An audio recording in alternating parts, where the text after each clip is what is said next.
Anyway, I'm Charlie, I'm a third year student here, second year of level 3, and I'm doing my FMP, and it's regarding the awareness of the autistic spectrum amongst not just people our age but people of any standing.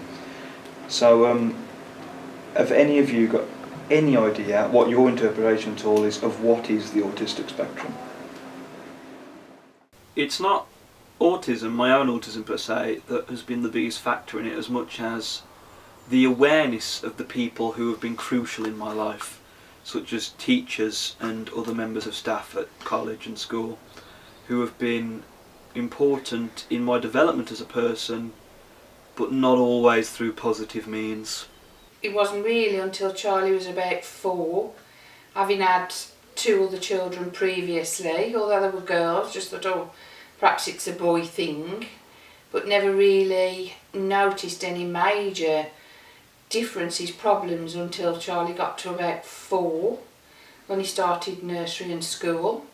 And it was his sister really that said, I think Charlie might be on the spectrum. My name's Sam and I am Charlie's eldest sister. As well as my brother being diagnosed with Aspergers syndrome, I used to be a nursery nurse. I worked quite a lot with special needs children and I took quite an interest in it. For me, it was easier to work with special needs children than it was to work with neurotypical normal children. 20, 30 years ago when I was at school, autism was lesser, there was less awareness of autism, and they was termed naughty kids or disobedient kids who wasn't the norm.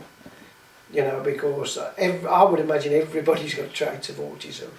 The big thing is the collections. I dare say Charlie somewhere along this film will put in things and show you some of his collections. And there is vinyl records, thanks to his nan who's bought him his record player 12 months ago. Of course, autism has led to some very happy times for me. Due to autism, I have a fascination with collections, and when I get interested in something, I then study it to the nth degree.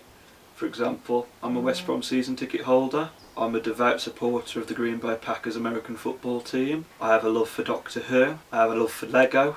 And through these different means and these different interests, I've met some really fascinating people, and some people who I can now call close friends due to these. I definitely felt all my life that I'd had a difficulty connecting with others, difficulties with social interaction, because of my mum having Charlie when I was sort of 12, starting to grow up a little. He was a big part of my life at a young age. For one, at 12 you certainly don't expect to suddenly get a baby brother when all you've got is sisters. And he was also more like me than my sister Shell, who is more your typical type of girl who wanted to socialise, who wanted to interact with others and go out. I was, as everyone else used to say, I was a bookworm, a bit of a daydreamer, a massive daydreamer. His teacher, and that was in about year 2 or 3, and she said to me, I'm really worried about Charlie. Charlie's learning and the way he is at school. And I just looked at her and I burst into tears and said, well, I'm worried as well.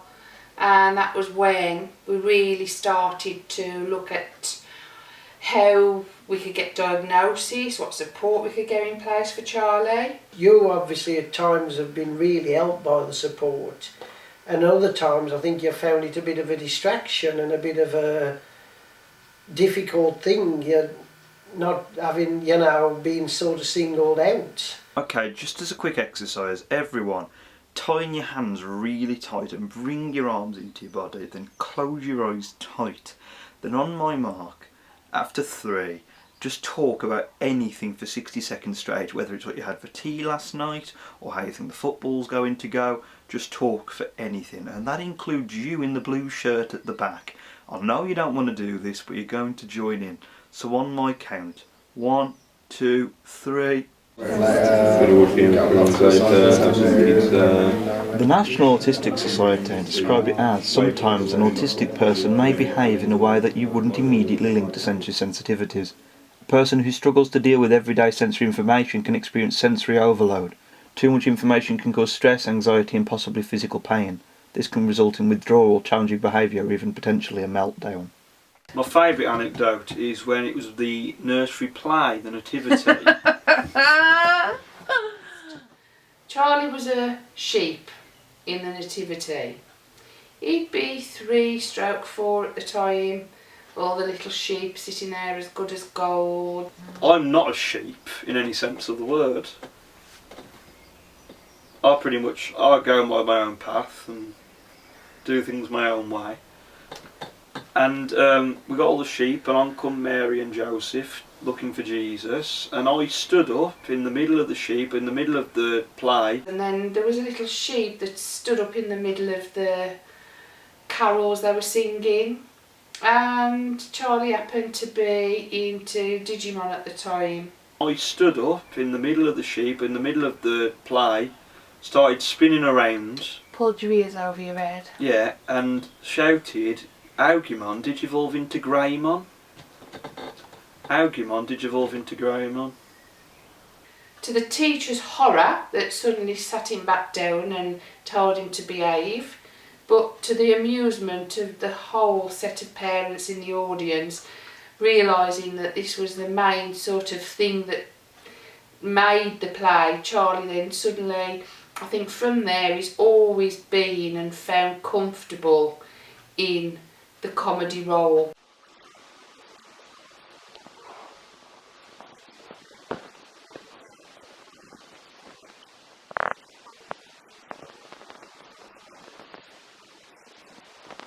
When Charlie was 5, we had a birthday party, invited all the little boys out the class, lit the birthday cake.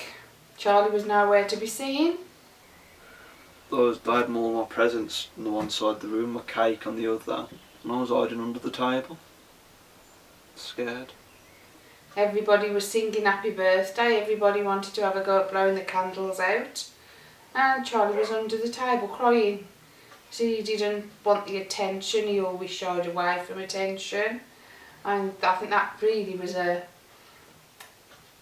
something that ought to have rung bells, that things weren't right.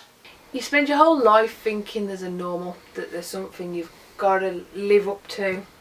And the end of the day, I think really, if everyone is truly honest, whether they've got autism, whether they've got ADHD, whether they've got dyspraxia, dyslexia, or they're just a bit different from this norm. The norm doesn't exist. The norm is this big fake image that everybody is led to believe through TV and media.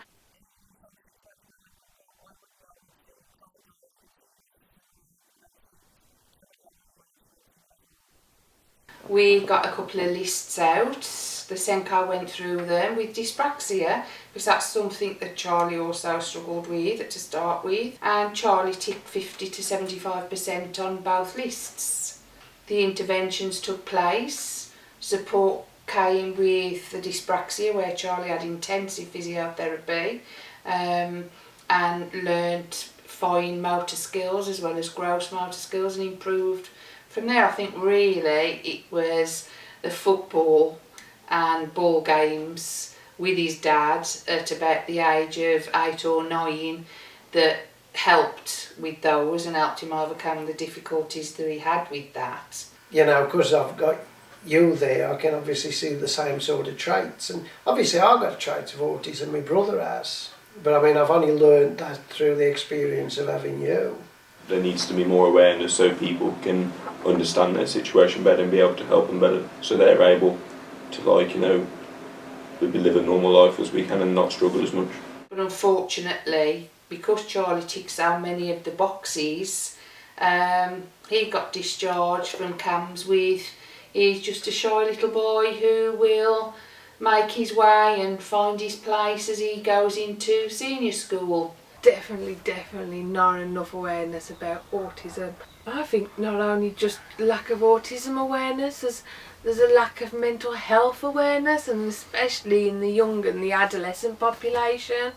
It's a big thing in the media at the moment that so much money and funding is not being put into that. For a majority of my life, I've always felt, and in hindsight I'm correct about, that the awareness and support for people with my set of difficulties has been below the standards of what is required for people like me to cope with their school lives and the inevitable stress that is caused during education.